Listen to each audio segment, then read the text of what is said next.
Saptagiri physiotherapy YouTube ఛానల్కి స్వాగతం. ఈరోజు మనము మణికట్టు కీలు నొప్పి, రిస్ట్ జాయింట్ పెయిన్కి కారణాల గురించి చర్చిద్దాం. రిస్ట్ జాయింట్ పెయిన్ ఇది ఒక సర్వసాధారణ సమస్యగా మారింది.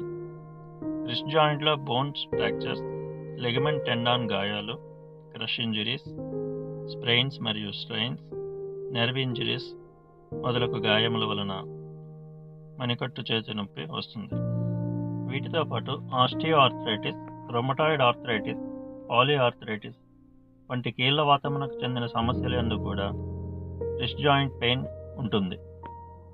టెండినైటిస్, టీనోసైనోవైటిస్ వంటి ఇన్ఫ్లమేటరీ మరియు ఇన్ఫెక్షన్ సమస్యల వలన కూడా రిస్ట్ జాయింట్ పెయిన్ సంభవించవచ్చు.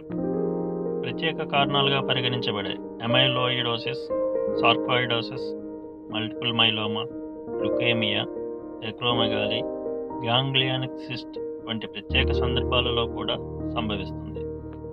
ఒబేసిటీ లేదా ఊబకాయం, pregnancy, hyper thyroid problem, diabetes లేక మధుమేహం వంటి సందర్భాలలో మణికట్టు నొప్పి సంభవించవచ్చు.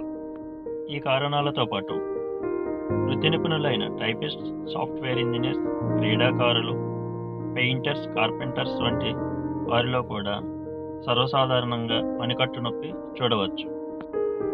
మోచేతి నొప్పికి గల కారణం మరియు లక్షణాలు ఖచ్చితంగా తెలుసుకోవాలి. వ్యాధి నిర్ధారణ పరీక్షలు సూచించడానికి ఇది చాలా అవసరం. రిస్ట్ జాయింట్ నొప్పికి గల కారణం అనుసరించి వైద్యుల సలహా మేరకు మెడిసిన్ తీసుకోవాలి. తగినంత విశ్రాంతి అవసరం. కొన్ని సందర్భాలలో సర్జరీ కూడా అవసరం ఉంటుంది.